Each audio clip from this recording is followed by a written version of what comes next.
कबीर लागी प्रीत सुजान स्यों,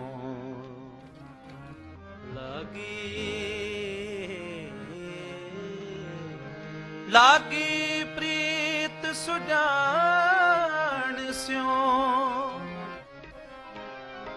बरजै लोग अजान,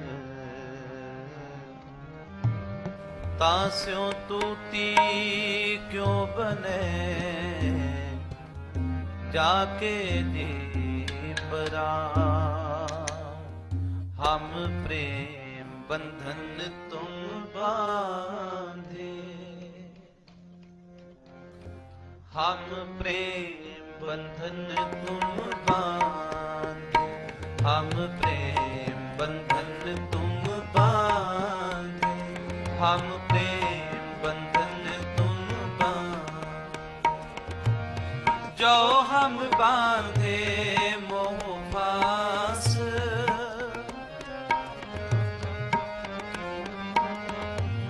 जो हम बांधे मोह पास, हम प्रेम बंधन तुम बांधे, हम प्रेम बंधन तुम बांधे, हम प्रेम बंधन तुम बांधे, हम प्रेम बंधन तुम बांधे। अपने छूटन को जतन करो,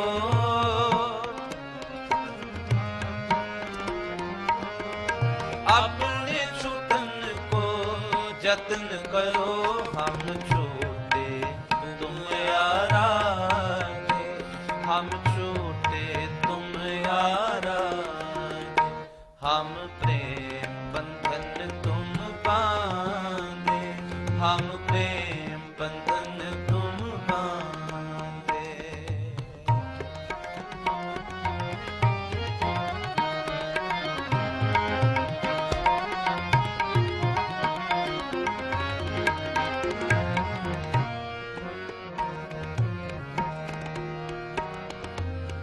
माधवे जानत हो जैसी तैसी,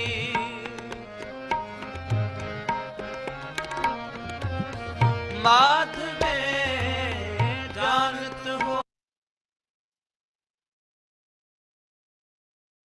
Do you sometimes find the fear of what could happen is making nothing happen in your life?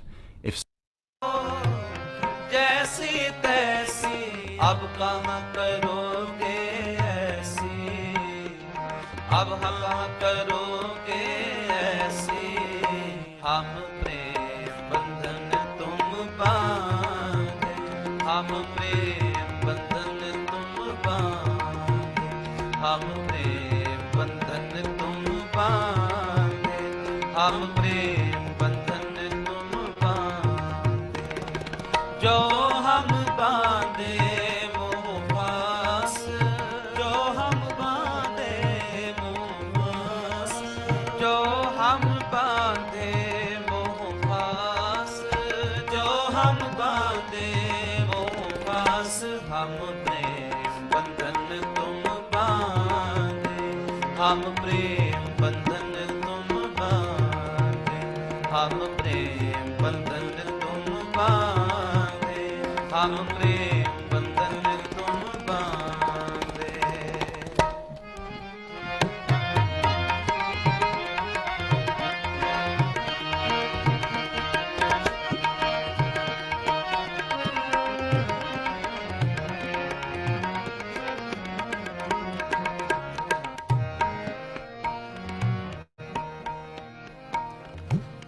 Mean पकड़ भाग्यो अर काट्यो, रांध कियो बहुबानी।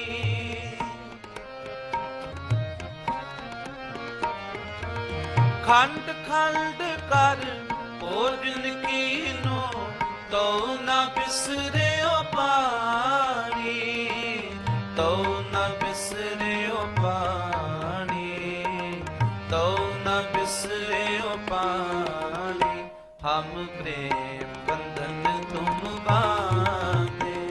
हम प्रेम बंधन तुम बांधे, हम प्रेम बंधन तुम बांधे, हम प्रेम बंधन तुम बांधे।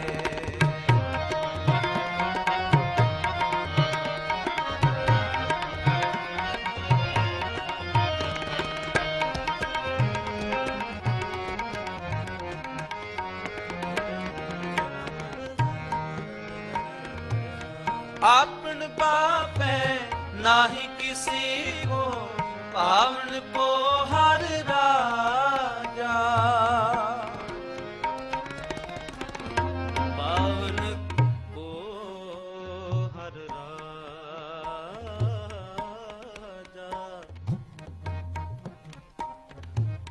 पावन को हर राजा, हर राजा,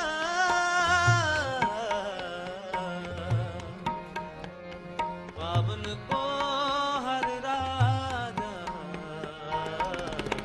आपन बापै नाही किसी को, पावन को हर राजा।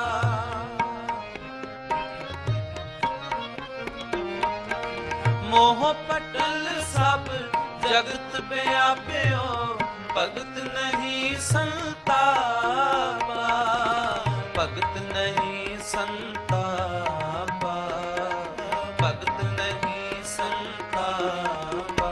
हम प्रेम बंधन तुम बांधे, हम प्रेम बंधन तुम बांधे, हम प्रेम बंधन तुम बांधे, हम प्रेम बंधन तुम बांधे।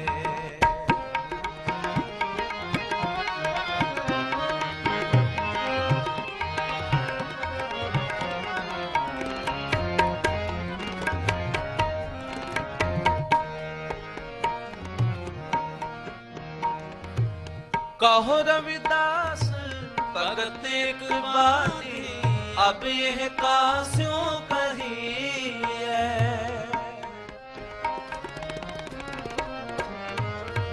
जा कारण हम तुम यारा रे, सो दुख अजहू सही है, सो दुख अजहू सही है, सो दुख अजहू सही है। हम प्रेम बंधन तुम बांधे, हम प्रेम बंधन तुम बांधे, हम प्रेम बंधन तुम बांधे, हम प्रेम बंधन तुम बांधे। जो हम बांधे मोह पास, जो हम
Hello, everyone. Welcome to today's satsang.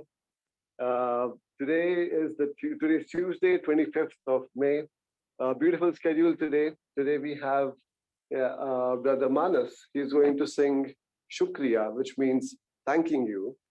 And then we'll have an introduction by Brother Michael. Then we have a beautiful talk on Darshan by our brother Prem Pal ji, who I called mistakenly doctor last time. And I've been finding reasons to call him doctor, and we are having wonderful conversation. We'll share it with you someday. After that, we'll proceed with the short dhyan session. Then we'll watch Ishwarji's video, and then we'll all meditate with love and devotion. Thank you so much. Now I request Brother Michael to play Manas's video.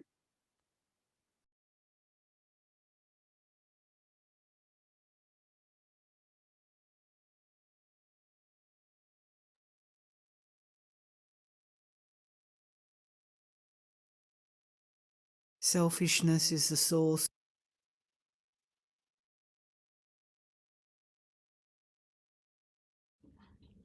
Radhasoami, everyone. While I was thinking about the song I should do for this seva, it happens that Ishwarji himself put the song in my mind. The lyrics of this song is like a conversation where the first half signifies a disciple thanking his master for the life he has been given, and the second half, the latter half of this song, is about the assurance that the master is giving his disciple. I hope we all feel his grace and his love, and I hope you all enjoy.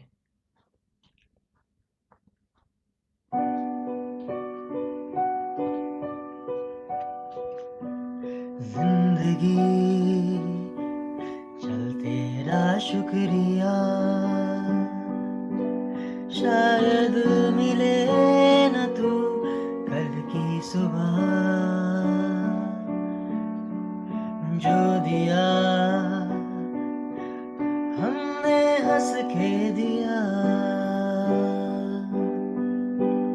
है जिंदगी तेरा चल शुक्रिया, जिंदगी चल तेरा शुक्रिया,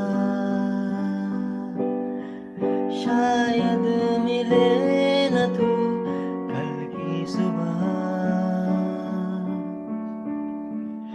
जो दिया हमने हंस के लिया, है जिंदगी तेरा चल शुक्रिया,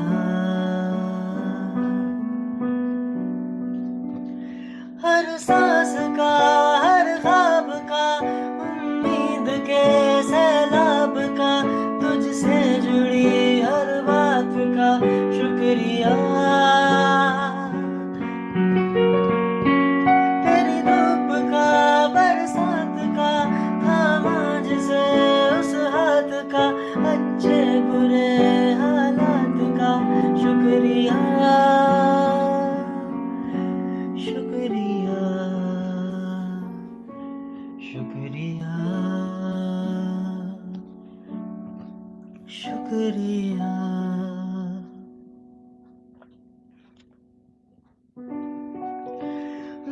मुझ में सब है, सब कुछ मैं हूँ, जीना मरना बातें हैं, मुझ में दोनों चांद और सूरज, मुझसे दिन और रातें हैं,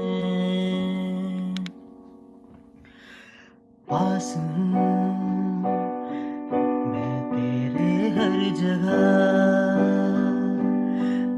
महसूस कर मुझे और मुस्कुरा, पास हूँ मैं तेरे हर जगह, महसूस कर मुझे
Good morning, everyone. My holy family of God, the mystical circle of lovers. Welcome, all of you. So nice to see all of you. And the Manas, thank you so much for your beautiful, beautiful song of Shukriya. Thank you. That we have gratitude to God for every experience in life we embrace with unlimited wisdom of love. That as we grow in God, as we go into higher stages of love and understanding and knowing, we will embrace every experience of life with unlimited love and unlimited wisdom. That's how, when we graduate and see the whole picture of love, then all experiences in life will be embraced. I see my dear brother Herb here. Herb, can you put your video on? Here. Herb G, are you here? I am here. Good Ah, morning. so nice to see you. Good morning, Michael. I, Good morning, everyone. yeah, I just wanted to thank you for yesterday, satsang.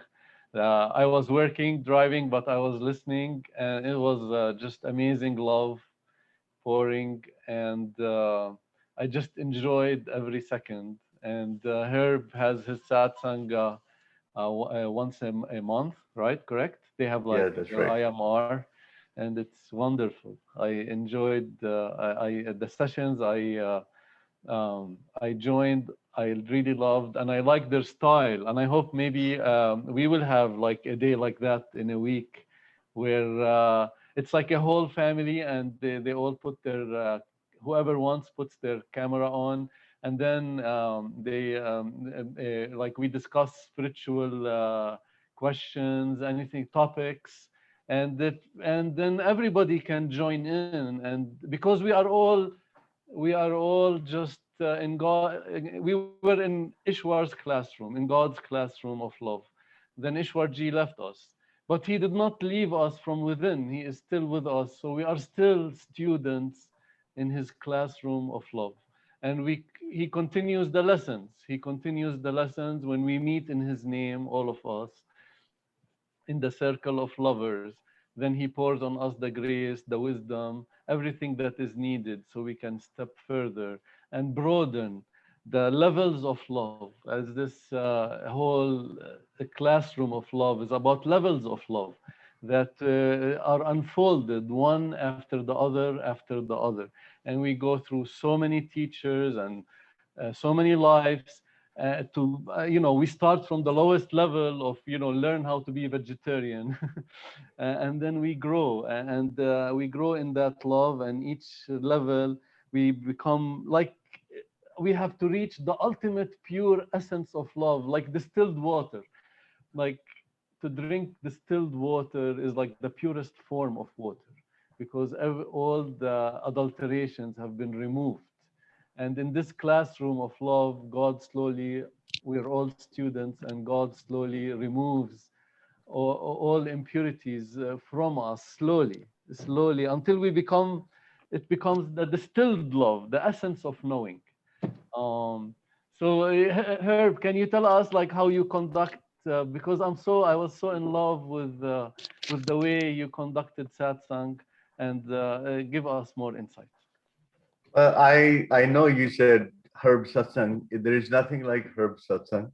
Yeah, I know. I know. I'm just, I know. I know. We all know this thing that we're all a Sevadar, but I'm not even sure that I'm even qualified to say myself as a Sevadar, because the instruction of his to me was very, very clear in 2019. I won't share the whole thing, but there was one-on-one meeting before this whole thing was formed, and I had some doubts, doubts in a sense that the kind of responsibility, and I felt that I was totally unfit for all of that.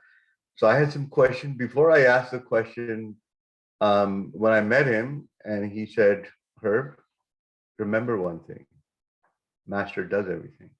So I had the smallest doubt in me that doubt was removed.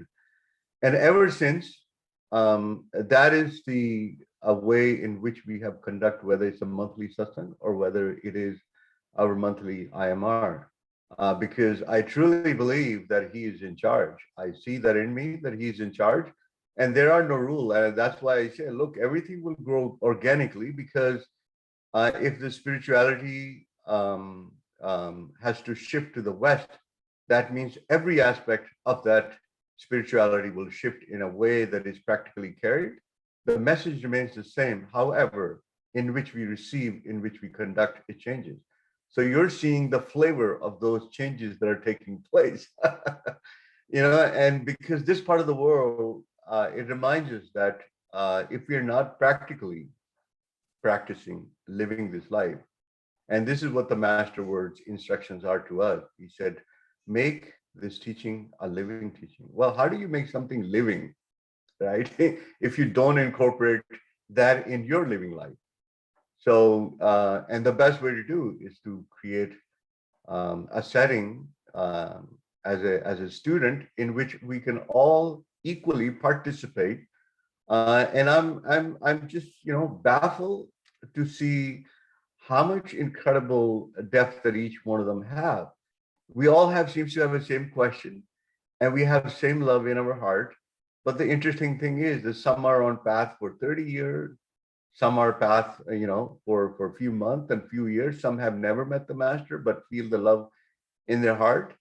But the platform like that, which has no framework, which has no rules, which has no guideline, it just somehow itself miraculously with his love unfolds. And there is never a plan when we launch this thing which way it will go. I know his teaching was unfold for that day exactly the way it has to unfold, and it does unfold, right? So we had 3 days of intensive meditation Zoom calls, one in the morning, one in the evening. And the interesting thing was that each one of the sessions had a different subject, different area on which everyone raised the questions, and a lot of discussion took place. So I am really happy that it unfolds in a very unstructured way, because there is absolutely order in Sant Mat. We don't have to try to put the order of the mind in there. It just unfolds in its own beautiful way. So I'm just riding that wave. And I'm always grateful that this seva is being done, where, especially the daily group like yourself, constantly reminding of love of the master. And I caught on the Shabad word, which is engraved in me just this morning. It says, he is, a Lord is to no one, but he is father to those who love him. And I hear this, quite a bit of this in this group. Holy Father, Father love, Master. So, I'm so glad that, daily satsang is taking place. We are remembering Master in whichever way in which we express our love. And on the other side, the Sisha, whichever way that we're able to carry this forward. So I'm really grateful. Thank you. Thank you for giving a shout out. And I'm really happy to be here today. Today was something I was feeling intensely, my heart was melting. So I could not read anything. I could not do any work. So I decided I'm going to log in today. And I just wanted to carry on that feeling. I'm just trying to hold my tears. The feeling is very intense today. And so I thought, what is the best place than to hang out with the lovers of the Lord? So here I am, among all good friends, among all good children, and really happy to be with everyone. And I know how much love that everyone has. So thank you, Michael, for. I mean, we love you so much, our dear brother Herb, unlimited love. And the feeling that I had yesterday at the Canadian satsang, it was a feeling of family. That, hey, you know what?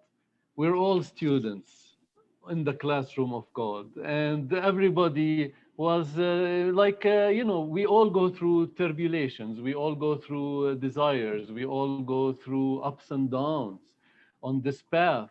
And to sit together like a equal family in God, equal family, close family, where our hearts connect with each other, our souls connect with each others, and we all know that we are really nothing but students trying to just melt in God, grasp God, increase our yearning, get more knowing, go to other levels of love, deeper levels of love.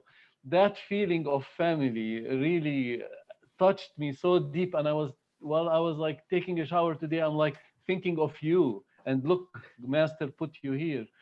And I was like, wow, it would be so wonderful if we have one day where we all meet as family. And then if somebody has a question, we can answer.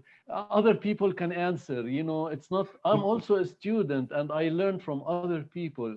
And that's the most beautiful thing, that other people have different lifetimes and different settings and different experiences that we can all learn from each other's experience. And that is so, so, so beautiful.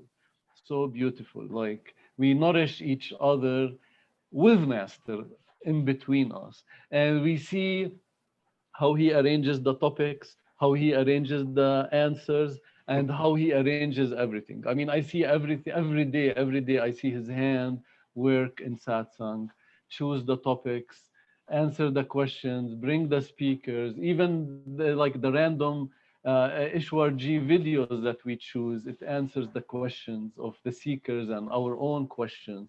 And each day is just a nourishment I feel to my soul that I need it. I am here to grow. I am here to grow in the levels of love. And my talk today was about Hafiz. You know, I want, of course, Hafiz. And Hafiz. Let me tell you something about Hafiz. But Hafiz, he was a poet since he was young. And he had like a job as a baker. And while he was delivering his bread, he saw a gorgeous woman. He saw a gorgeous girl. He fell in love with her. And then he heard that if you go sit on a tomb of a saint for 40 nights, then all whatever you want, your desire will be fulfilled. So he went and he sat on the tomb of a saint for 40 nights. After his work, he would go sit the whole night and he would stay awake. And then 40 nights, and the number 40 is very, very holy number, that, you know, Jesus went into seclusion for 40 days. You know, the tribes of Israel were lost in the desert for 40 years, and the flood of Noah for 40 days and nights. So the number 40 like is a number of perseverance, where it's a period of growth, testing, trial, and purification. Like people who want to get rid of any bad habit or want to grow into a different level of love, like we should try like 40-day retreats, but really serious retreats where we try to keep our single. I have tried 40-day retreats where I failed because we go through testing, a trial, and then purification. And through the testing and the trial, I failed because I remember I was in the Manaf Kendra, Oregon, and people were also there, and I started talking to them and laughing and joking, and I lost my grasp of the retreat. So it was like a failed retreat. So like, yeah, if you want to do like 40 serious days of meditation and just self-purification, you know, you have, there has to be a single pointed attention on the love of God to bring God closer. So anyway, so he, after his 40th night, the angel Gabriel appeared to Hafiz and asked him, your desire will be fulfilled now. You want the girl? And then when he saw the angel Gabriel, he saw beautiful, beautiful angel, million times more beautiful than the girl. Then he said, well, if the angel is that much beautiful, imagine how God will be. I want God. So he told the angel, I want God. And then God told him, okay, the angel told him, okay, if you want God, go serve this master, Attar. His name was Attar. He went to serve his master Attar. And his whole poetry, because he did one poem a day for his master, For 40 years, he broke his head on the feet of his master. It was a challenging and difficult period of that we are all going through. It's just, and he went through it. And because he's so open, he wrote a poem a day about his experience. And we are all still students in the classroom of God, and we are growing to different levels of love. And we have to embrace each level of love. Each experience has to be fully honored and fully lived. So whatever level we are, we have to fully experience it, fully explore it, fully honor it, and fully live it to get the most out of it.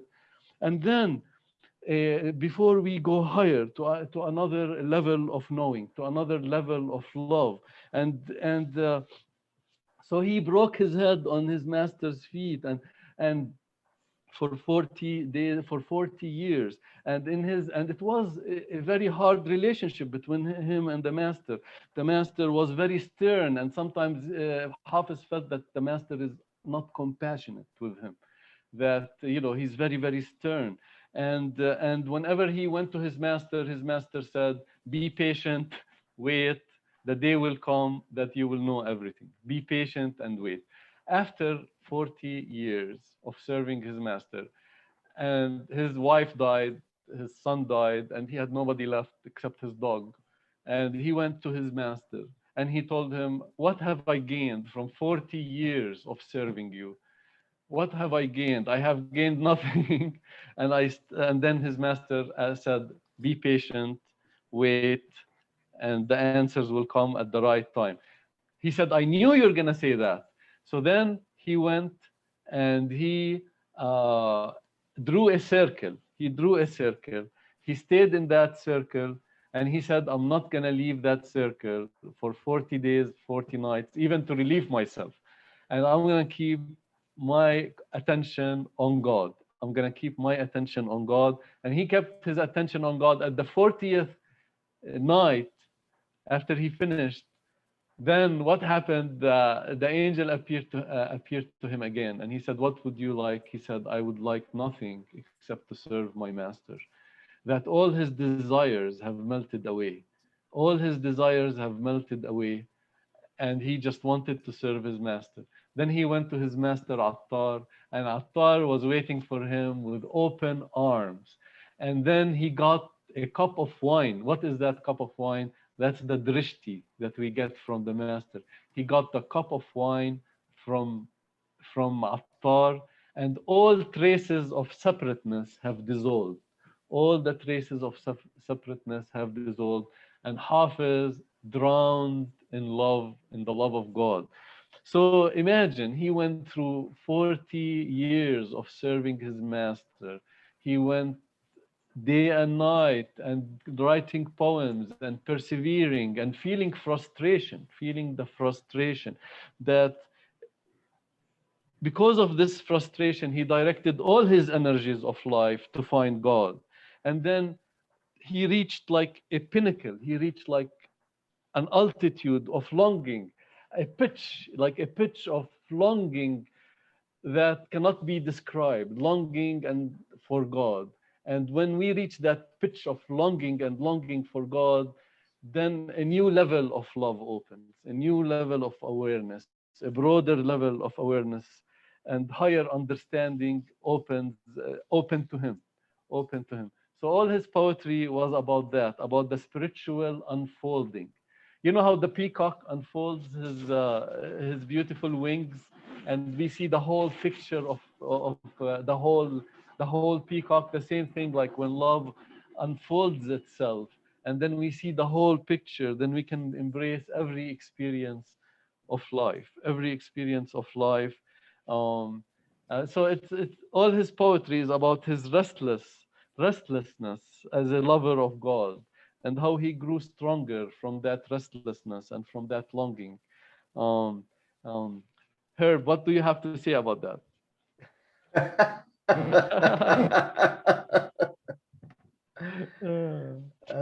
Well, it's a beautiful story of love. And the interesting thing is that if we can bring this kind of intensity in our human expression of love. And I think it's something I shared with friends yesterday as well. The way I understand this thing here, I mean, I have been started to cry in the longing since I was 3 year old. And every time anyone spoke up the word of God, and there is nothing but I have cried. This intensity in me, I don't know what it is, but it unfolds. So I, right from the childhood, my first relationship with, you could say, before any Sant Mat, before any exposure to religion, was that he was my father, that I was his son.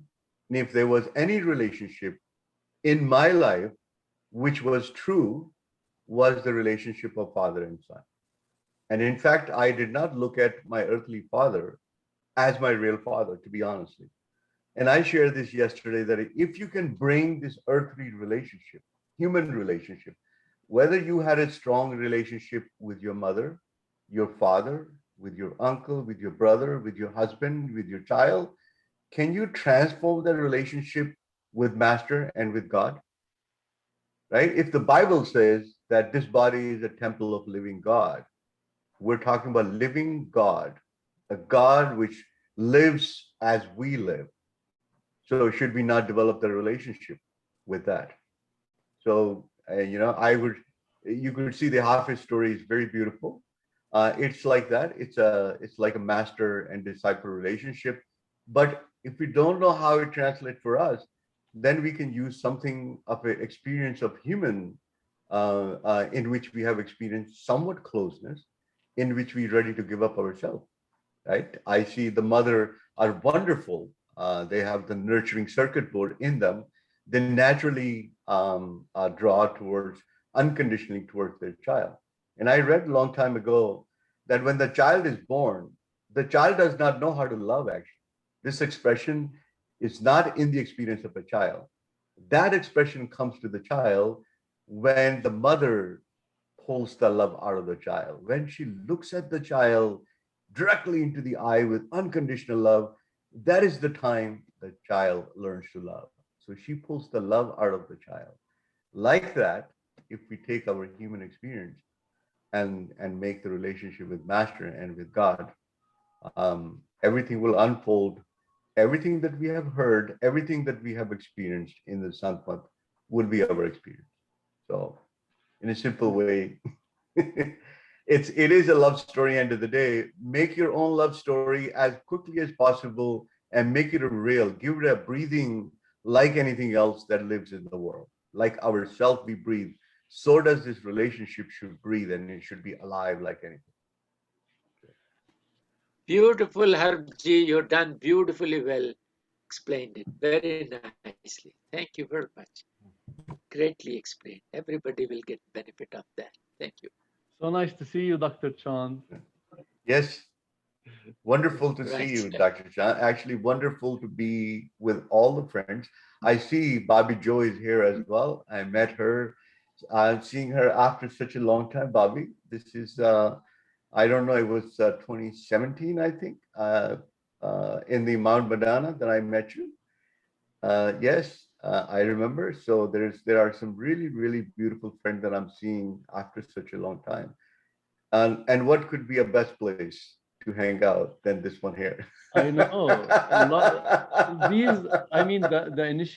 The people who came to Ishwarji have been through so many levels of love with other masters, and they are really just maybe advanced souls and advanced lovers of God, and that's the beauty of sitting with so many advanced lovers of God, and it's just wonderful because that love just touches every soul. The love of each person here that's sitting here that loves God touches us, and it just makes the torch even go higher and higher in the flames of longing, in the flames of separation, and in the flames of love. It's just And you're so right. You're so right. I mean, when we do, or my personal experience is that whenever I have looked at going inward and an outward, I have seen that there is no old soul in this group here. all that I have met, and they, even the smallest amount of love in their heart, I have been able to feel that love. And I would say none of the friends here are new on this path. They have been here before. And therefore, the format that we kind of use is for the reason why, because I truly believe that there is no answer that is required for anyone. They're all inside, right? Sometimes you have to put the pegs here and there, and they will follow it. And so, because everyone is an old soul, and therefore incredible wisdom is residing in the core of their being. So you're so right.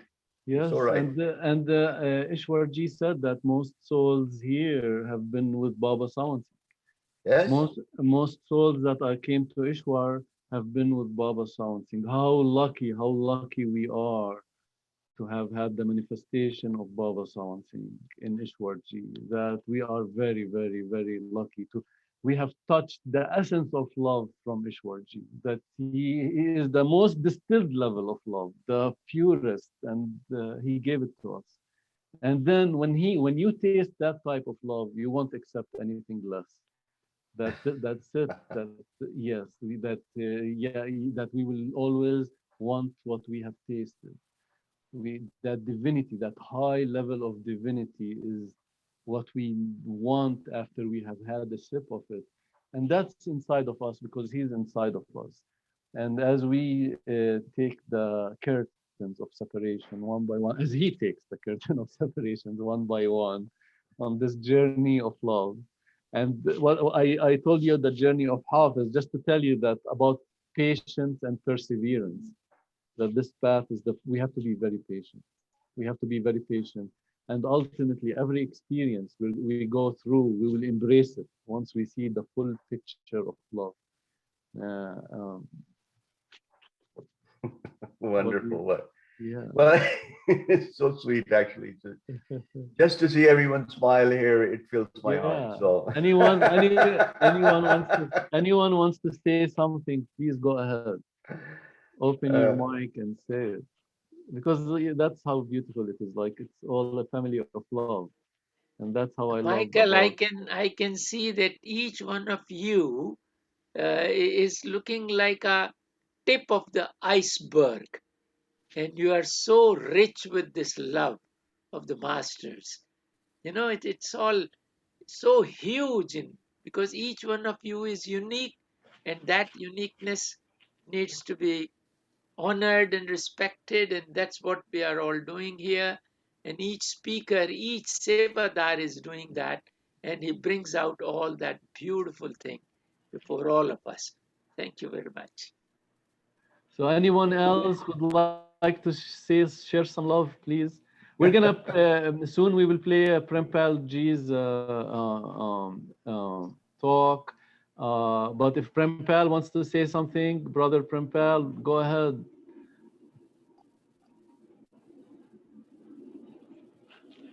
Okay, I don't know if he's here. Harabji, thank you for coming in. Yeah. Harabji, nice to see you. Yes, Merlinji also asked you for sharing this Sisha with everyone in the daily satsang. It will be nice so that people who are in this group would like to join that. Good to see you after a long time in our daily satsang. Chand Bhardwaj, thank you for the darshan. well, thank Very you, good talk. Visheshji, for yes, thank you, everyone. I mean, I would always say there is no need to thank me. The one who occupies my being pulls me and had made me a slave and takes me wherever he wants to take me. So we all thank each other in the name of Master.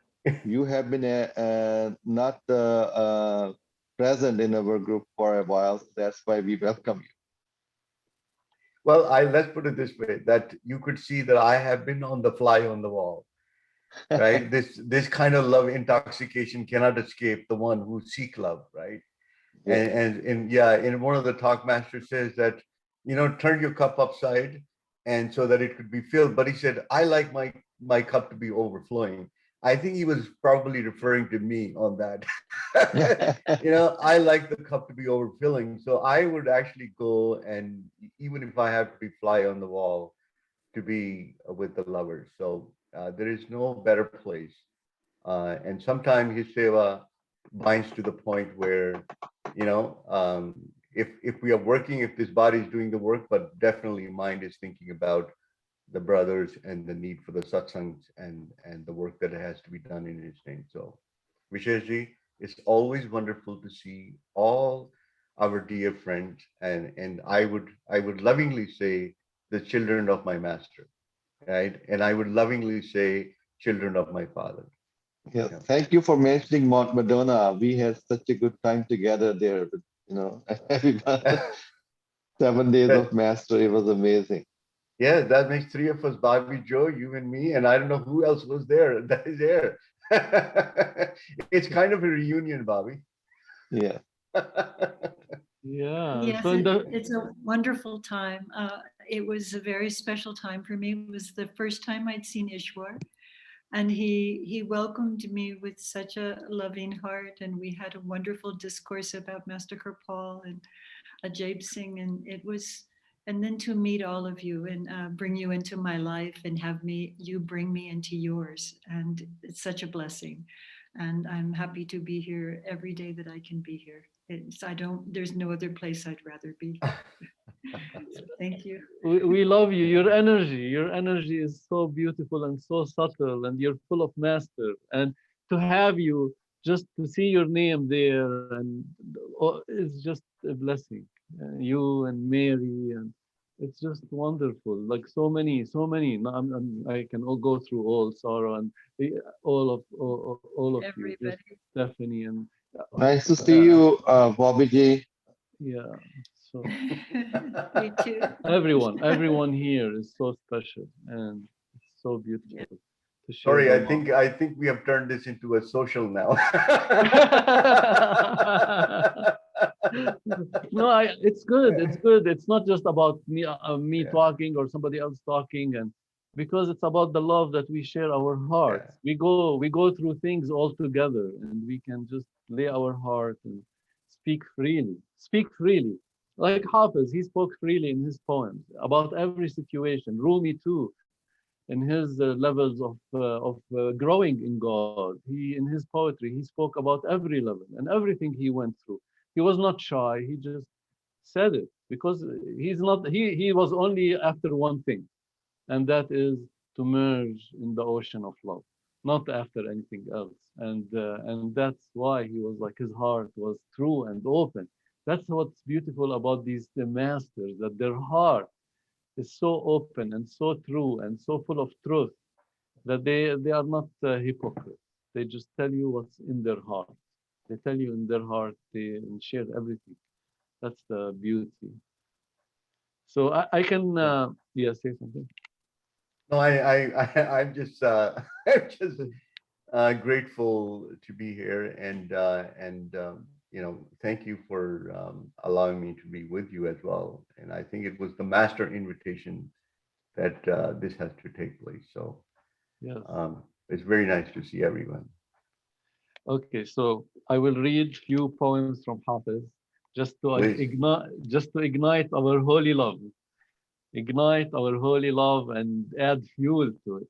Add the holy fuel of God. Okay. Hafiz and his teacher. You know how we always have sometimes, we always, our partner is notoriously difficult to follow. And even his best musicians are not always easy to hear. In his poem, he's saying, our partner is notoriously difficult to follow. That means, like, it's hard to see the inner master, and it's hard to hear the inner music. And his best musicians are not always easy to hear, because we have to go through all the polishing of the mirror inside of us. And then levels of love. All I know is love, and I find myself. All I know is love, and I find my heart infinite and everywhere. That's another beautiful poem about perfection. I hear the voice of every creature and plant, every world and sun and galaxy, singing the beloved's name. When he became perfect, he became everywhere, omnipresent, and he could hear the voice of every creature and plant, every world and sun and galaxy, singing the beloved's name. Write 1,000 luminous secrets upon the wall of existence, so that even a blind man will know where we are and join us in this love. Woo! What is this precious love and laughter budding in our hearts? It is the glorious sound of a soul waking up. How about that? What is this precious love and laughter budding in our hearts? It is the glorious sound of a soul waking up. Oh, this one, I love this one. It's called Startled by God. Startled by God. Not like a lone beautiful bird, these poems now rise in great white flocks against my mind's vast hills. Startled by God, breaking a branch when his foot touches earth near me. Oh, let's eat. Let's eat. Why? Just show you God's menu. Hell, we are all starving. Let's eat. I I love Hafiz's sense of humor.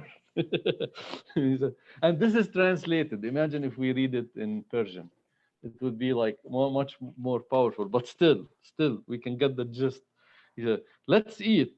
Why just show you God's menu? Hell, we are all starving. Let's eat. We're all starving. Let's eat some love. And then Yes, feast of love. oh, this one is so beautiful. When the violin can, okay, when the violin can forgive the past, it starts singing. When the violin can stop worrying about the future, you will become such a drunk, laughing nuisance that God will then lean down and start combing you into his hair.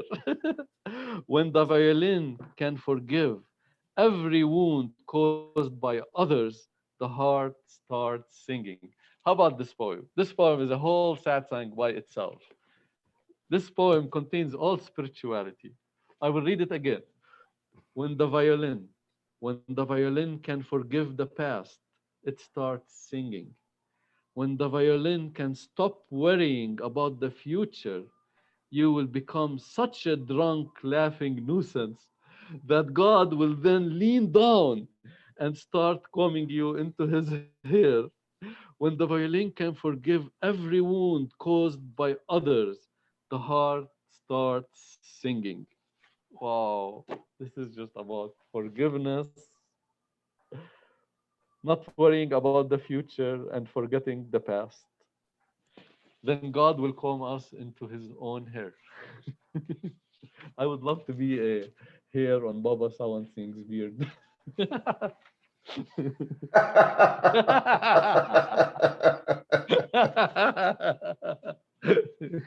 especially on the right and the left side. So when he goes like this. Oh yeah, we could have multi-existences. One existence as a hair here and another existence as a hair there. So he touch us with both his hands. Oh, that's so cute.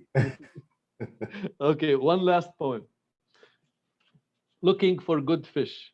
Why complain about life if you are looking for good fish and have followed some idiot into the middle of the copper market? Why go crazy if you are looking for fine silk and you keep rubbing your hands against burlap and hemp sacks? If your heart really needs to touch a face that is filled with abundance, then why didn't you come to this old man sooner? For my cheek is the universe's cloister, and if you can make your prayers sweet enough tonight, then Hafiz will lean over and offer you all the warmth in my body in case God is busy doing something else somewhere. Why complain if you are looking to quench your spirit's longing and have followed a rat into the desert? If your soul really needs to touch a face that is always filled with compassion and tenderness, then why? Why, my dear, did you not come to your friend Hafiz sooner? Beautiful. Beautiful. Okay, Beautiful. so my dear Holy Family, thank you, Master, for the seva. And I will play now our brothers. We'll continue with the schedule, and I'll play Brother Prem Pal's talk. Cool?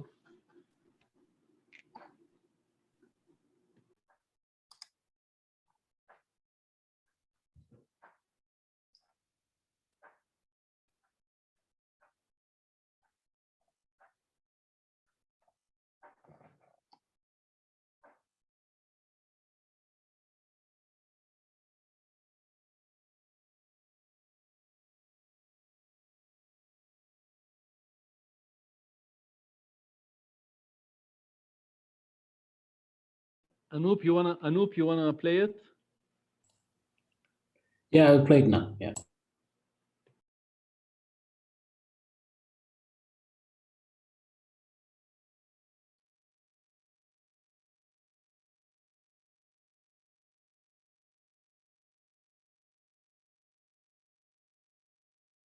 Radhasoami, everyone. My today's topic is Darshan. Darshan means to look at your master. The term Darshan is used only if you look at your master. And today I was so much impressed by a shabd that was sang by Namaneet ji and her grandma. I was so much impressed by this shabd. Then I decided to say a few words to appreciate their seva, appreciate the seva of Pradeep ji and Namaneet ji. The little princess, she sent me a message that I need to say a few words on the darshan. So I decided to pick up the topic darshan.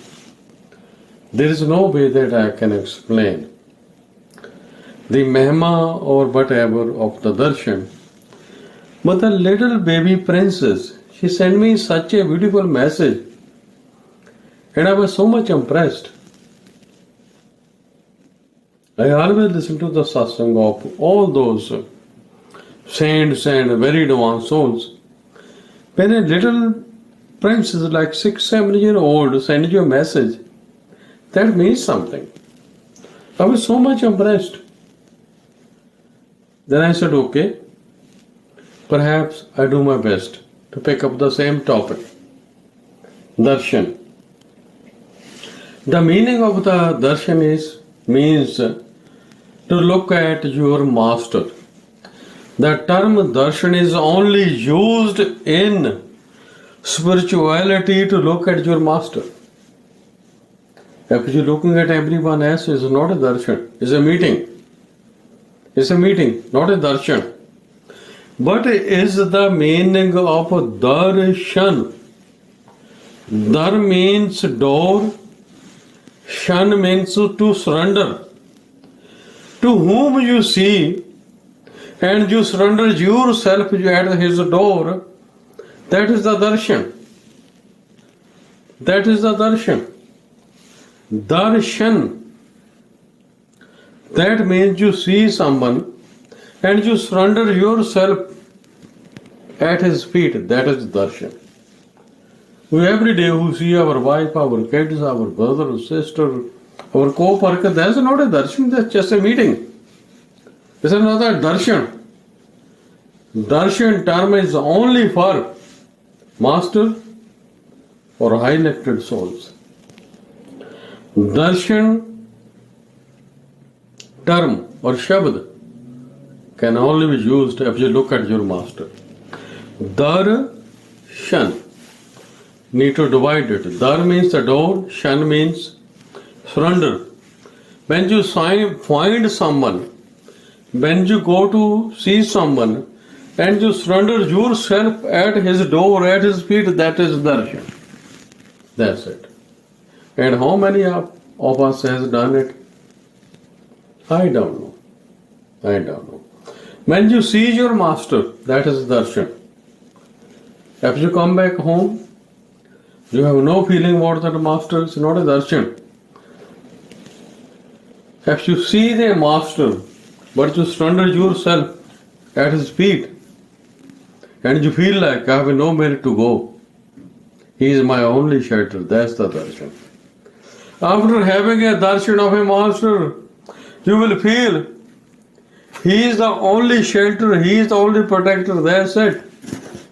Regardless who you are, living in USA, London, America, Denmark, does not mean at all. This is the physical planet.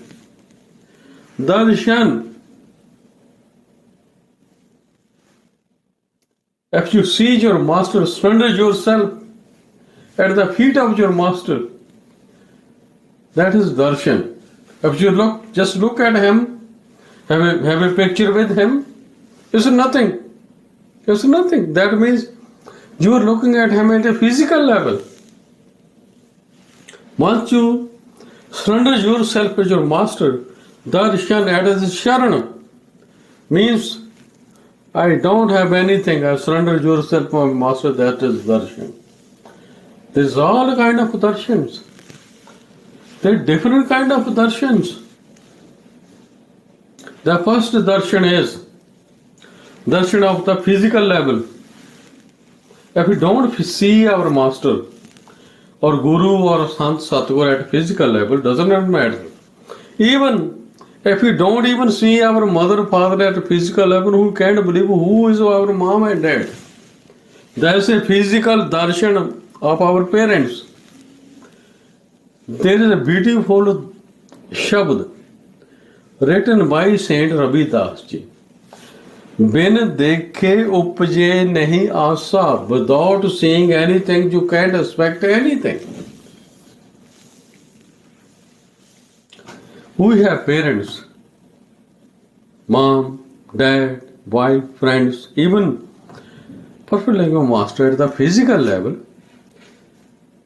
Then how would you know who is your guru and who is your mom and who is your dad? You might have seen at them with your physical eyes. That's what Saint Ravidas ji said. Bin dekhe upje nahi asa. Without seeing anything, you can't expect anything. If you don't see your mom, you can't expect anything. If you don't see your dad, parents, or even your master at the physical level, you can't even expect anything, including contemplation, initiation, anything. That's the other story. Here I am talking at the physical level. Bin dekhe upje nahi asa. If you don't see any master, you can't even expect anything. You can't expect anything. That means everything had to start from the physical level. Why everything have to start from the physical level? Because we are living at the physical level. Our physical level is our physical body, and including mine, yours, and also 8.4 million species. We're all at the physical level. We're all at the physical level. At the physical level. We have to see our master at the physical level so we can see him, understand him. Once we see our master in the physical level,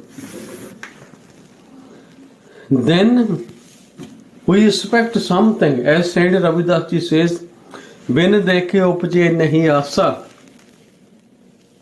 If you don't see anything, you can't expect anything. Once you see your master, at least you expect something, that he can take me somewhere. That is the darshan at the physical level.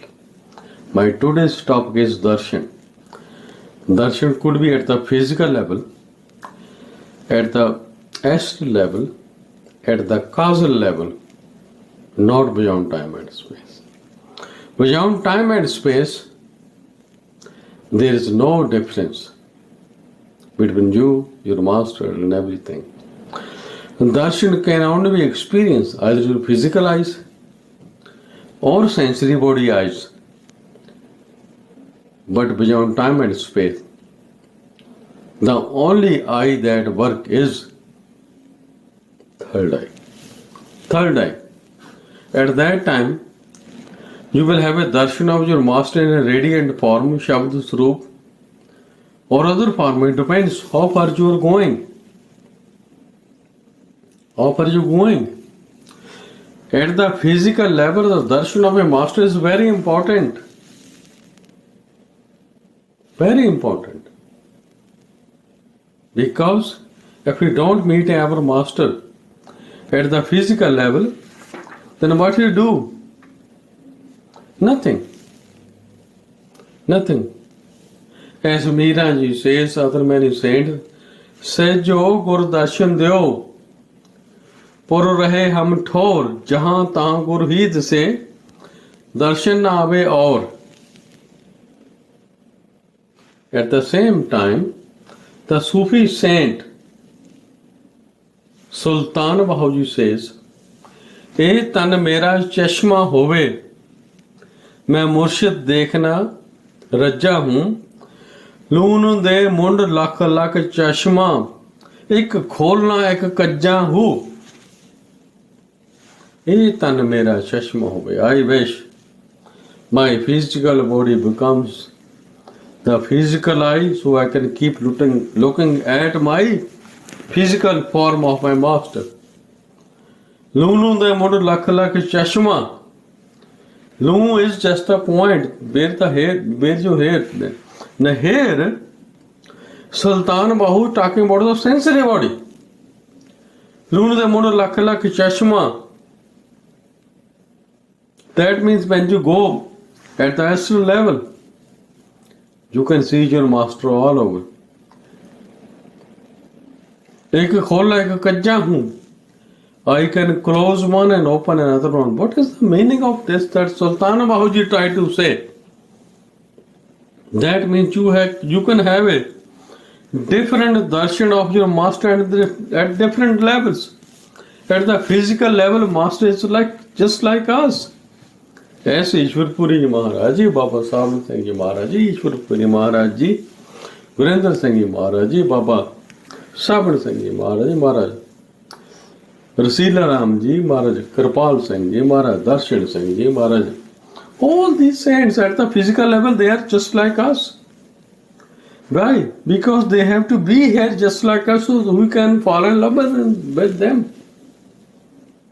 So we can understand them. So you can understand them. At the physical level,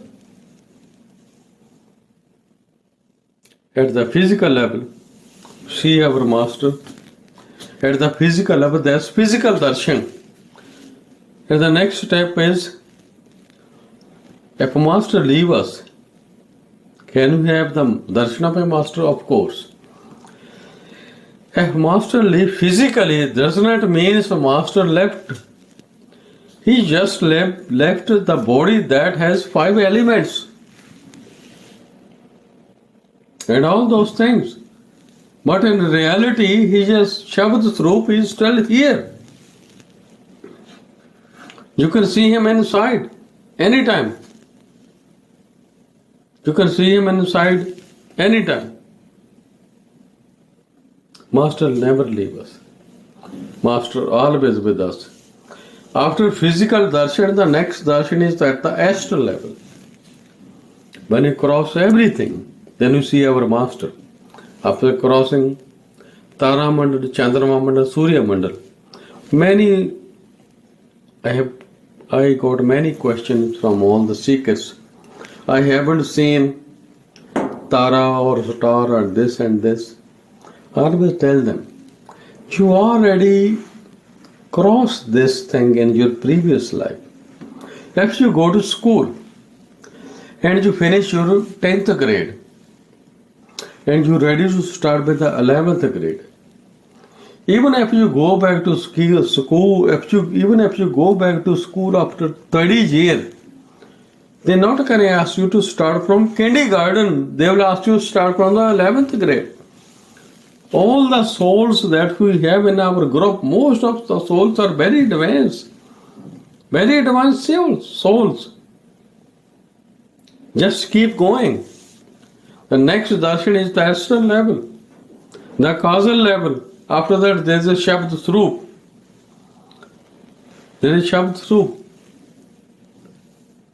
At the level of the next level, after physical, there is astral. You will see your master inside. That's the radiant form of the master. Then the third one is, sometime we go to sleep and we see our master. That is sapan or dream real, dream. As Sant Mat always say. Sant Mat always say, in a dream, para, prasanti, madma, bakery. Para means the sound starts from our navel center. Prasanti means heart chakra. Madma means kant. Bakery means what you say. That is known as four vanis or four khanis. Char maniya, char khaniya. Teriyan baniya, teriyan khaniya, mera naame sab bhool phulaniya. Without you, everything is nothing but an illusion. Nothing but an illusion. Next step is at the astral level. At the astral level. The next step is at the mental level. After that, there is nothing. There is no dream, no khaniya, no vaniya, there is no astral, physical, nothing. Only thing is there is you, your master. Nothing there, nothing there. Even in a dream reality, in a dream you are in a suksham sri known as causal. Known as astral body. That means you experience everything because astral body has everything you can think of. Yes, you can think of. And Bhai Gurdas Ji, who is the writer of Shri Guru Granth Sahib Ji, and the sixth Guru,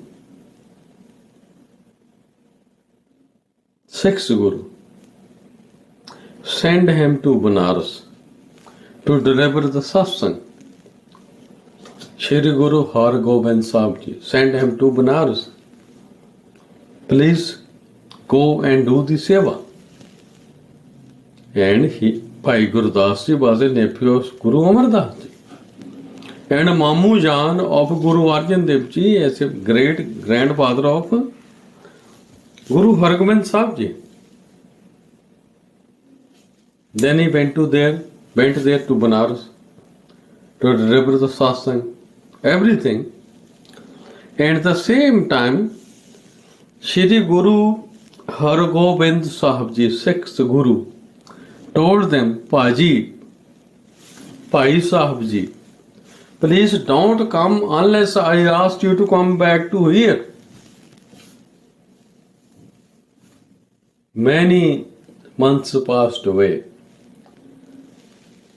Then Guru Hargobind Sahib never wrote him a letter to come back. Then all of a sudden, Bhai Gurdas Ji started crying.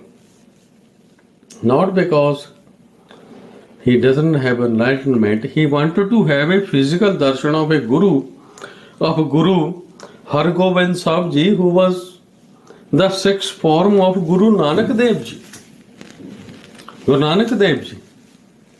At that time, he started crying. everyone who was attending his satsang, they asked, Bhaiji, what's going on? Then he said, please, just give me one day. Then the next day, Bhaiji wrote a shabd. आज मोहे आए है, आज मोहे आए, पवन पवित्र गुर आज मोहे आए, आज मोहे आए. Then he said, finally, the sixth Guru, Hargobind Sahib Ji, finally come to my dream. Pavan Pavitra Mitra Guru Aaj Mohe Aaye. Finally, I saw him in a dream. Even if you see your master in a dream, it's also a very big blessing at the sensory level. At the sensory level. And at the mental level. You can see your master at the mental level. What is the mental level? What's the next stage of the darshan of the master? That's Chittar Darshan. Seeing your master at the third eye center. You cannot see your master at the third eye center unless you haven't seen your master in his physical form.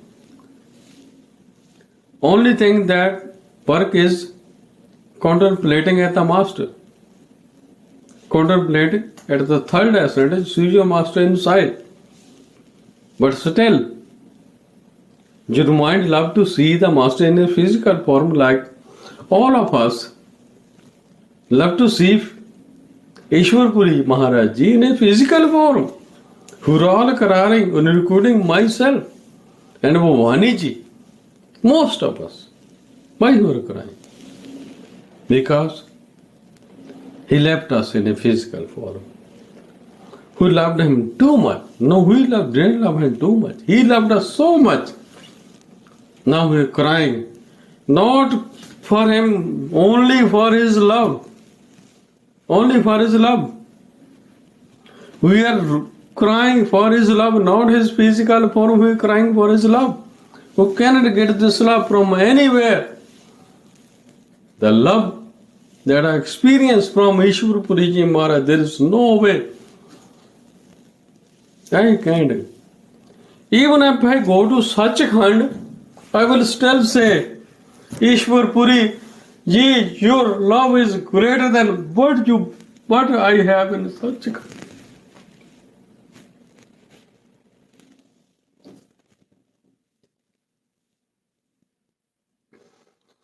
But you gave me, but you gave all the Sangat. We don't care for Sachkhand. Why you have to go to Sachkhand? I don't care for Sachkhand. I just need your love. I don't want anything at the physical level. I just want your love.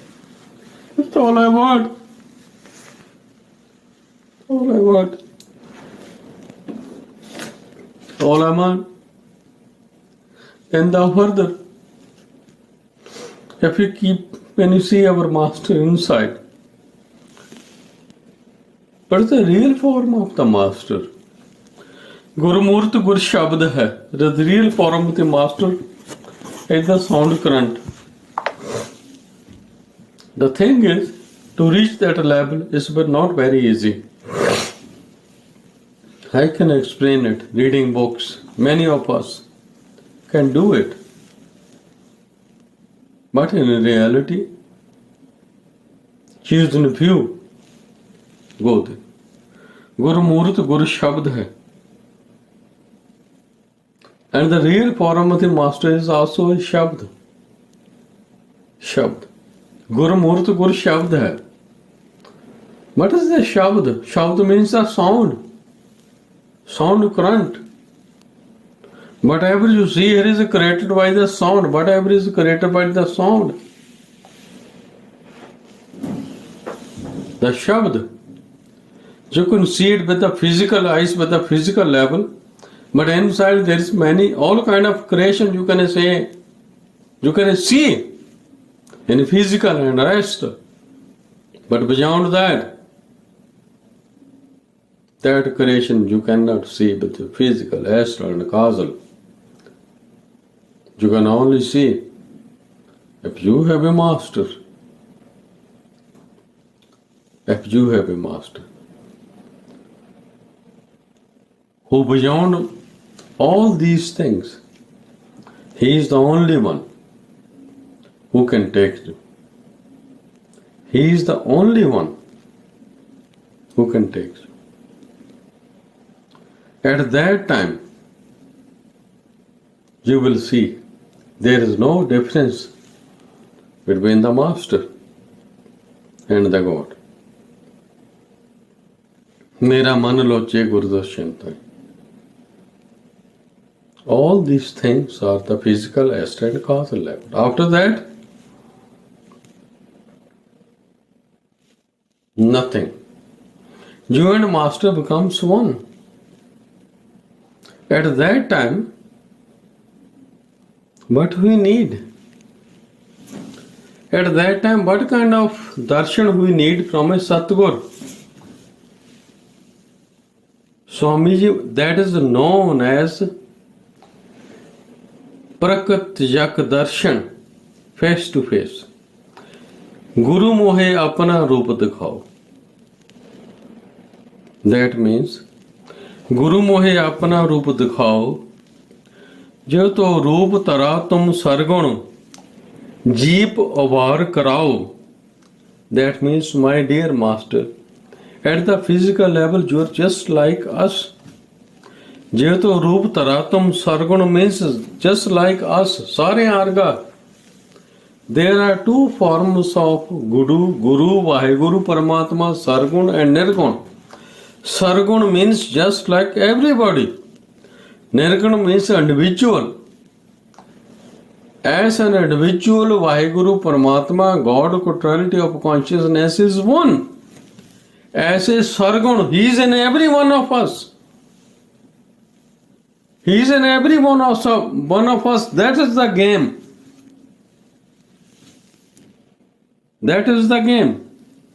If he is in every one of us, what is the form of that? That the form is the soul, Atma. He is in every one of us as a soul. And as a soul, he is all over. As the Bani of Shri Guru Granth Sahib Ji says, ए बिच संसार तुम देख दे जे हर का रूप है हर रूप नदरी आया. Wherever you see, whatever you see is all his creation, and he is there in a form of his soul. Does not matter either you are a human being or a fish or a tree. Soul is there. Soul is there. That's his game. That's why Swamiji Maharaj says, Guru Moho Apna Rupa Dikhao. What is your real form? Your real form is beyond physical, astral and causal. Jeto Rup Taratum Sargun Jeep Udhar Karao. At a physical level, Master is just like us. Baba Sahib Singh Ishwar Puri Maharaj Ji, just like us, most of us. As a matter of fact, I attended the same college where Ishwar Puri Maharaj Ji went.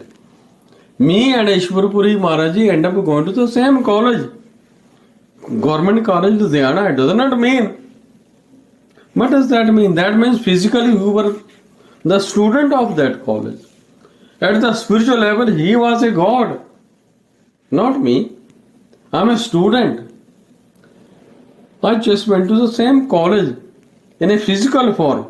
In a physical form, the master go to school, college, get married, pay off his karma. But still, he operates from the highest level of Sachkhand. Highest level of Sachkhand. That's known as the highest level. Highest level. He operates from there. Not from physical body, not from astral or causal. The darshan is when you can see someone. You can see someone with the physical eyes. You can see everything with your third eye. But beyond time and space, whatever you experience or see, is nothing but a love and devotion. It's nothing but love and devotion. There is no eyes. There are no eyes. Beyond time and space, the only thing there is love and devotion. Love and devotion. That's the only thing there. That will work. And that will take you beyond time and space. Time and space. After that, there is no darshan. Darshan can go, keep going and going and going up to the Parbrahm before you take a bath in that Mahasunya, Mahasun.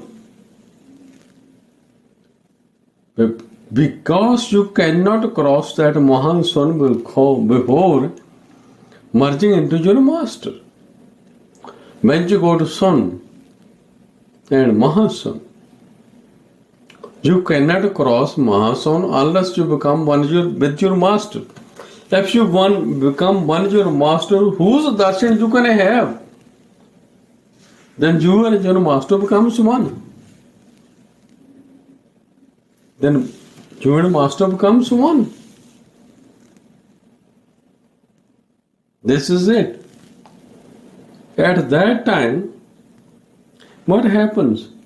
At the time of Shri Guru Gobind Singh Ji Maharaj, Bhai Kanhaiya Ji, he used to give the water of all those warriors or the people who used to fight in the war. At that time, he was giving water to everybody, including the army of Guru Gobind Singh Ji and army of the opposite army of the Muslims. He was feeding water to everybody. He was giving water to everybody. And one of the disciples complained to Guru Gobind Singh Ji Maharaj, Guru Sahib, he is giving water to your army and the army of the other side, opposite side, who tried to kill them, but he put water in their mouth. He tried to save them. He tried to save them. The Guru Sahib smiled. The next day he said, Bhai Kanhaiya, come here. Then he came there. He said, yes, Master. He said, I have a complaint that you are feeding and you are giving water to the warriors from my side, also from the warriors from the other side, the Muslim. He said, yes, yeah. He said, I'm not giving water to your warriors or the warriors from the other side. The only thing I know is I'm putting the water in the mouth of a wounded person who look like you. Master, I'm giving the water to you because I don't see anyone, just you only. Just you only, my master Guru Gobind Singh Ji. I see only you. Bhai Kanhaiya said, my master, I don't see anyone. I don't see any Hindu. I don't see any Muslim. Only thing I see is you. And you tell me who you are. Are you Hindu or Muslim? Then Babaji said, I'm not a Hindu. I'm not a Muslim. Then he said, Babaji, I just see you all over. That situation only happens. That is known as universal darshan. Darshan, when you see your master all over, it happens only. When you cross the dark tunnel, you become one with your master. Then you see your master in everybody. You see him all over. You see him all over. When the Sant Mat was assassinated, when the person came who was supposed to chop off his neck, who was supposed to kill him, he looked at him. Then he said, Master, you look so handsome, carrying a sword. Please chop my neck off. Please kill me. First thing he did, Sant Mat, when he looked at that person who was supposed to kill him, he was coming with a sword. He said, "I like to touch your sword." He kissed his swords. He kissed his sword. He said, "Inshallah."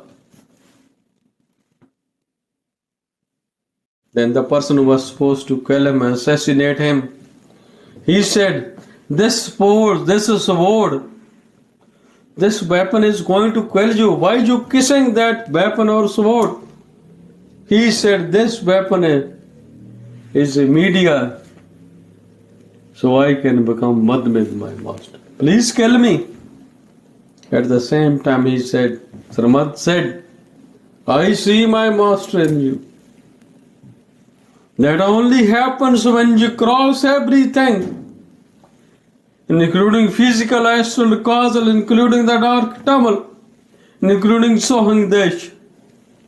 When you go on to Sohang Desh, you and your master becomes one. There is no difference. Tohi, mohi, mohi, tohi, antar kaisa. Kanak tak jal trang jaisa. There is no difference between you and your master and the Almighty God and totality of consciousness. Once you have that experience, you will see Ishwar Puri Maharaj in every one of us, and including trees, animals,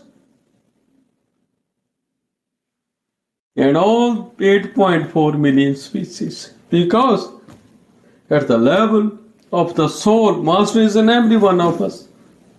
And I remember many satsangis who got initiation from PLMs. I remember one satsangis, long time ago, I was not even an initiate of any master. I remember I heard that story long before. I never trusted that story. Then all of a sudden someone told me that Sant Baba Rasila Ramji, who was a master, who was a disciple of great master Baba Sahib Singh, he was going in a car to deliver a satsang in a village not far from Gurayam, where Bisheshwaji lived and I lived. There was a cobbler who used to stitch the shoes, repair the shoes, and mend the shoes, and get his earning, few pennies, so he can have his water and bread. He got initiation from Sant Baba Silaram. And he reached at the Sachkhand. The Baba Silaram was with him all the times, 24/7.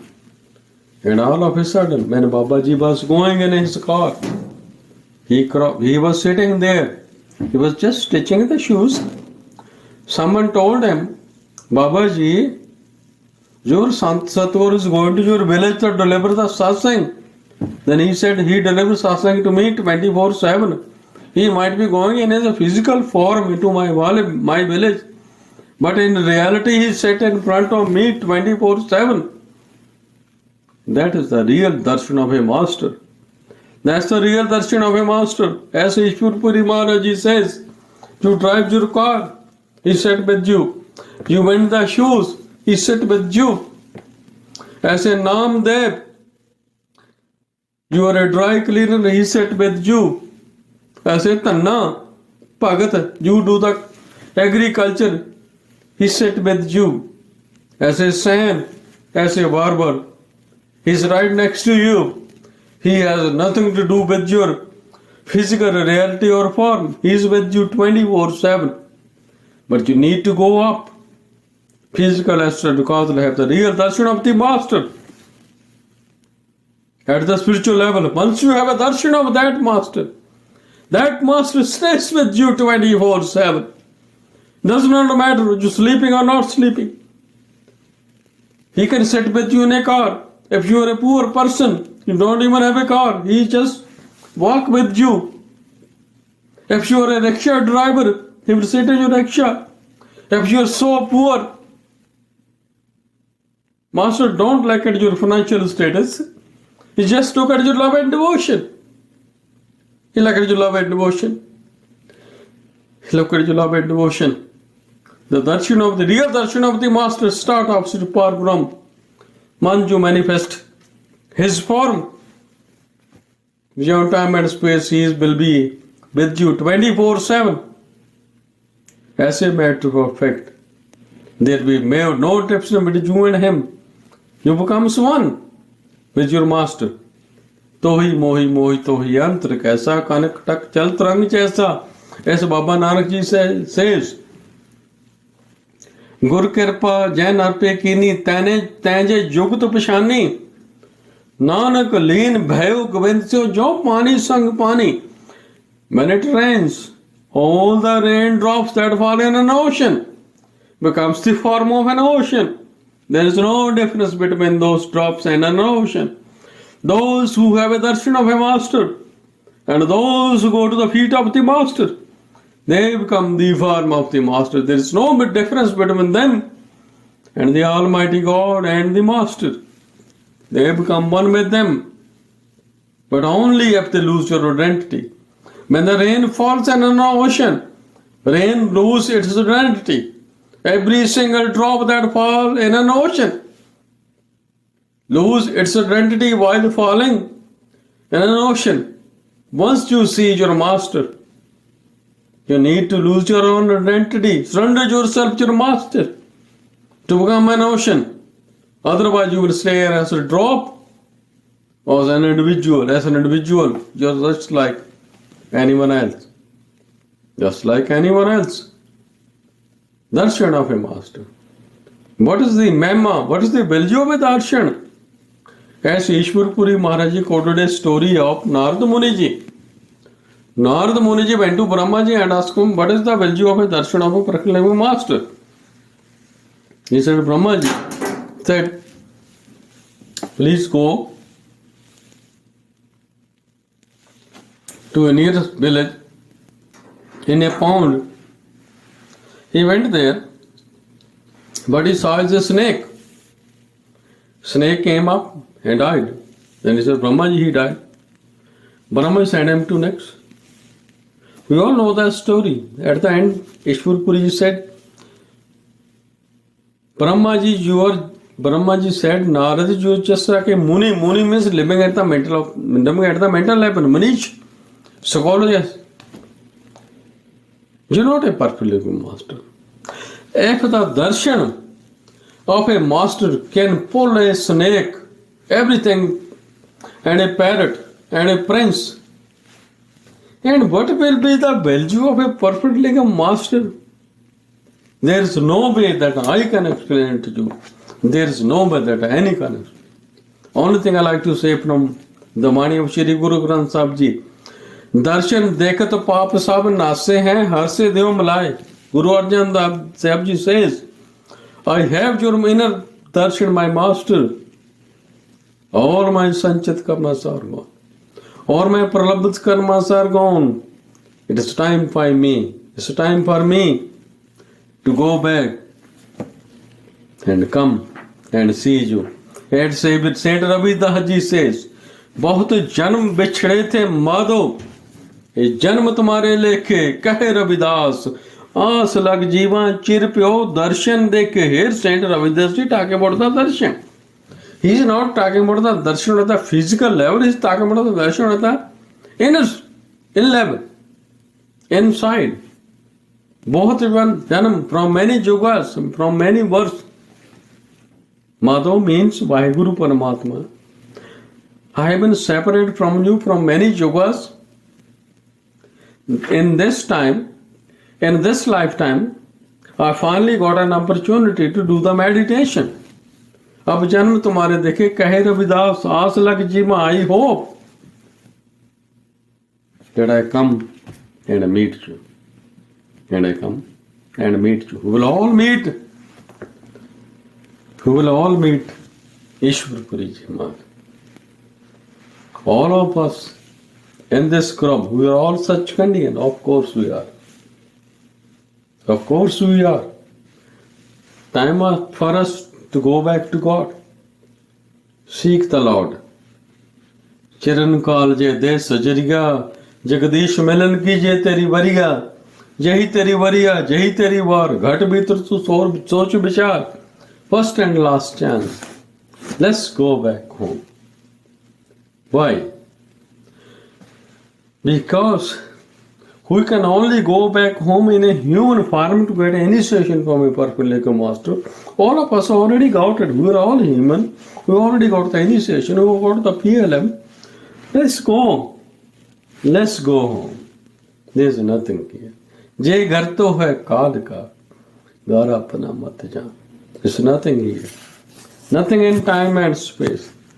Only thing you will find, the real thing is beyond time and space. When you go time and space, when you go to Par Brahm, there is no mind, there is no physical body, there is no sensory body, you are only soul. The soul only experience true love. Then you will know what is breath, what is Vaheguru. Then you will see. Then you will see. Then you will see what it is. The value of a darshan of a master. It's such a big topic. There is no way that I can explain to you in a few minutes. It's a very big topic. Please accept my seva and forgive all my mistakes. Thank you and thank you. Please, I know it's a very big topic. Please accept my seva and forgive all my mistakes. Thank you.